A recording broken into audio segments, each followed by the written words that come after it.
सभी किसान भाइयों को नमस्कार। किसान भाइयों, आपका स्वागत है यूट्यूब चैनल किसान ज्ञान बिंदु पर। किसान भाइयों, आज की वीडियो में हम बात करेंगे किसान सम्मान निधि के बारे में, जिसमें किसान भाइयों को आर्थिक रूप में सहायता दी जाती है, जिससे वो समय पर अपने कृषि कार्य, बीज, खाद का इंतजाम कर सकें। इन सब पर बात करने के लिए आज हमारे साथ हैं उत्तर प्रदेश के गाजीपुर जिले के डिप्टी डायरेक्टर एग्रीकल्चर आदरणीय श्री अतेंद्र सिंह जी। सर, आपका स्वागत है। सर, सबसे पहला सवाल यही है कि किसान भाइयों की ओर से कि जो नए किसान हैं उसका लाभ कैसे उठाएं और क्या इसकी पात्रता है और कहाँ संपर्क करें और कौन-कौन सी चीजें इसमें आवश्यक हैं? जी, ये योजना फरवरी 2019 से संचालित है। पीएम किसान सम्मान योजना के नाम से किसानों के खाते में पूरे साल भर में 6,000 रुपया दिया जाता है। ये 2,000 रुपया करके 3 किस्त किसानों को दी जाती है और इसकी शर्तें हैं पात्रता की। पात्रता की शर्तें हैं, ऐसे किसान जो जिनके पास ज़मीन है खेती की, वो योजना के लिए पात्र होते हैं। खेती की ज़मीन आशय मैं बता दूँ आपसे, कोई ज़मीन कमर्शियल नहीं होनी चाहिए। अगर ज़मीन कमर्शियल है, आप खेती का काम नहीं करते हैं तो वो अपात्र होंगे। ऐसी ज़मीन जो हमारी खेती की है, वो चाहे पट्टे की ज़मीन है, ऐसे भी किसान हमारे पात्र होंगे। वो ज़मीन 2019 से पहले किसान के पास होनी चाहिए। 2019 के बाद अगर आपकी ज़मीन आपने रजिस्ट्री कराई तो आप पात्र होंगे, लेकिन वरासत के माध्यम से आपके पिताजी माताजी की डेथ हुई, मरने के उपरांत वरासत के माध्यम से आप किसान भाई के नाम ज़मीन आई है, तो ऐसे किसान योजना के लिए पात्र होंगे। ऐसे किसान अगर योजना का लाभ उनको नहीं मिल रहा है तो हमारे यहाँ जो पोर्टल है, आप उस पर पीएम किसान का पोर्टल है, उस पोर्टल पर आप पंजीकृत हो लीजिए। पंजीकृत आप होंगे, उसके साथ पेपर लगेगा, आधार, खतौनी, बैंक पासबुक। एक खतौनी होना ज़रूरी है ताकि ये पता लगे कि आप किसान हैं, और आधार जो अकाउंट से लिंक हो वो होना आवश्यक है। उसी के साथ अभी आज की तारीख में एक चीज़ और आवश्यक कर दी गई है, आपका किसान भाई फार्मर रजिस्ट्री भी होनी चाहिए। तो ऐसे किसान कहीं जन सुविधा केंद्र पर जाकर अपना रजिस्ट्रेशन करा लेंगे हमारे पोर्टल पर, और वो रजिस्ट्रेशन कराने के उपरांत जो अभिलेख हार्ड कापी होगी, वो कापी हमारे राजकीय कृषि बीज भंडार या कृषि निवेश केंद्र या हमारे कृषि भवन में ही जमा कर देंगे, तो हम उसको सत्यापन करवा लेंगे। ये बता दूं मैं किसान भाइयों को सहूलियत के लिए, सत्यापन हमारा 2 चरण में होता है, 2 स्टेज पर होता है। नंबर 1 होता है तहसील पर, जहाँ की लैंड का ज़मीन का वेरिफिकेशन होता है।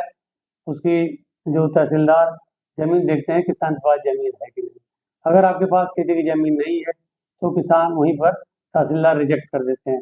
अगर आपकी खतौनी अपलोड नहीं है या अभिलेख अपूर्ण है या किसान का पता नहीं लग पा रहा है, तो वहाँ पर आपको रिजेक्ट कर दिया जाएगा। आपको मैसेज भी मोबाइल में जाएगा कि इस कारण से आपको रिजेक्ट किया गया है। इसलिए होशियारी ये है, चतुराई ये है कि आप सारे अभिलेख के साथ अपलोड करें। अभिलेख बड़े आसान से मैं बता दिया, फिर दोहरा दे रहा हूँ। आधार, खतौनी, बैंक पासबुक है, आप उसको अपलोड करें, वो तहसीलदार के पोर्टल पर आ जाएगा। तहसीलदार जब ओके कर देंगे तो फिर आ जाएगा डिप्टी कलेक्टर के पोर्टल पर, तो फिर यहाँ से हम उसको पात्र कर देते हैं।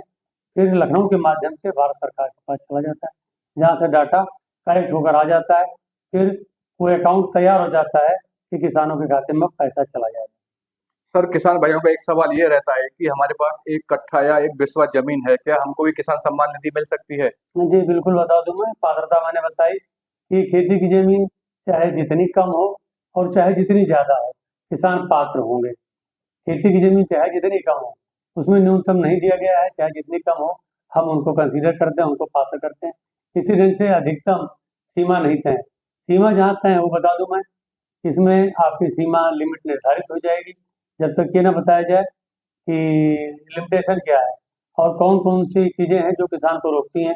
उसमें से नंबर 1 है कि आयकर दाता नहीं होना चाहिए। अगर आप इनकम टैक्स पेयी हैं, तो आप योजना के लिए अपात्र होंगे। आप गवर्नमेंट सर्वेंट हैं, आप सरकारी नौकर हैं, तो आपको योजना का लाभ नहीं मिलेगा। यहाँ पर एक किंतु है, परंतु है कि किसान अगर अगर वो लाभार्थी चतुर्थ श्रेणी कर्मी है और सरकारी नौकर है, तब योजना का लाभ मिलेगा।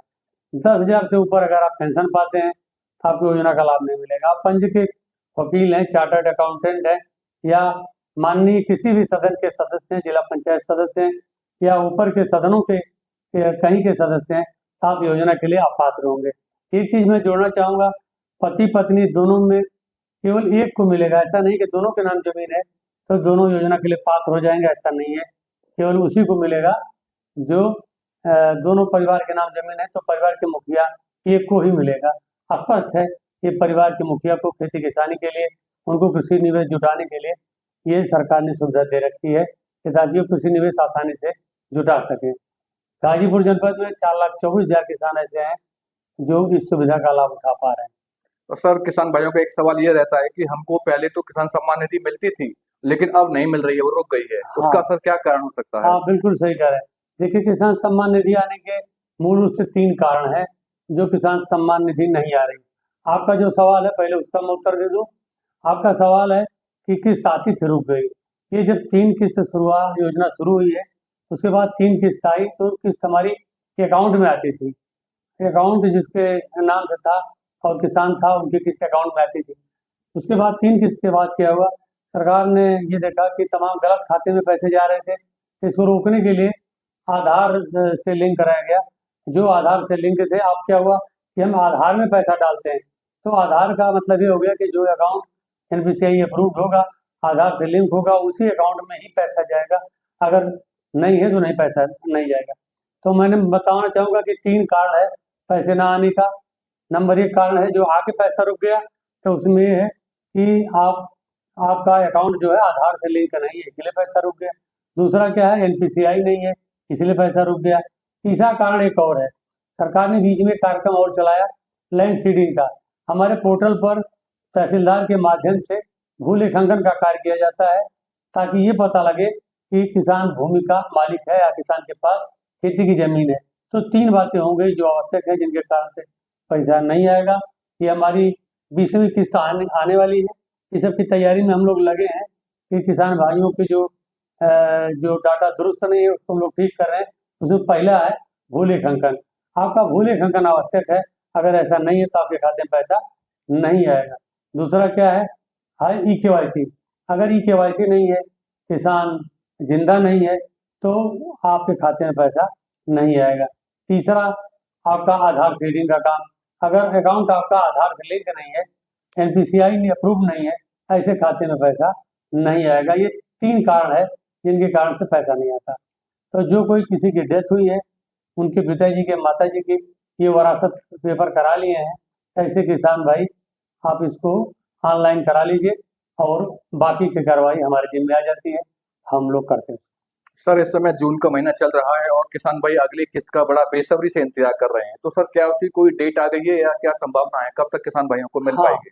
इसकी संभावना 20 तारीख तक है कि ये 20 जून तक किस्त आना प्रस्तावित है, जो कि आ सकती है। अब उसमें ये है कि अगर आपका EKYC नहीं है तो ये करा लें, और आधार सीडिंग बहुत जरूरी काम है। मैं गाजीपुर जनपद की बात करूं जहाँ तक, तो 17,316 किसान ऐसे हैं जिनका NPCI नहीं है। NPCI मीन्स आधार आपका पैसा लेने को तैयार नहीं है, वो किसी अकाउंट से लिंक नहीं है, इसलिए आपके खाते में पैसा नहीं जा पा रहा है। इसी ढंग से बता दूं मैं EKYC की बात, यहाँ जनपद में करीब 30,000 किसान ऐसे हैं जिनका EKYC नहीं है, कहीं बाहर रहते हैं। यहाँ कई बड़े गांव हैं, उसी 12 जो गांव हैं वहाँ दूसरे कंट्री में भी रहते हैं, जहाँ से EKYC का काम नहीं हो पा रहा है, उनका भी पैसा नहीं आ रहा। आपके मंच के माध्यम से एक अनुरोध करना चाहूँगा मैं, किसान भाई अगर बैंक जाकर थक गए हैं तो आप अकाउंट अपना डाकखाने में खुला लीजिए। मुझे लगता है सेम डे उनका NPCI अप्रूव हो जाता है, सारी कार्रवाई पूरी हो जाती है और आपका अकाउंट जो है, आपका आधार पैसा लेने के लिए तैयार हो जाता है। तो वो अकाउंट जो डाकखाने में है वो भी एक अच्छा विकल्प है, वहाँ अकाउंट खाता खुलवाकर आप इस योजना का लाभ पा सकते हैं। किसान भाइयों, इन सब बातों को ध्यान में रखते हुए हम किसान सम्मान निधि का लाभ उठा सकते हैं। और जानकारी अच्छी लगी तो वीडियो को लाइक करें और वीडियो पाने के लिए चैनल को सब्सक्राइब करें। नमस्कार।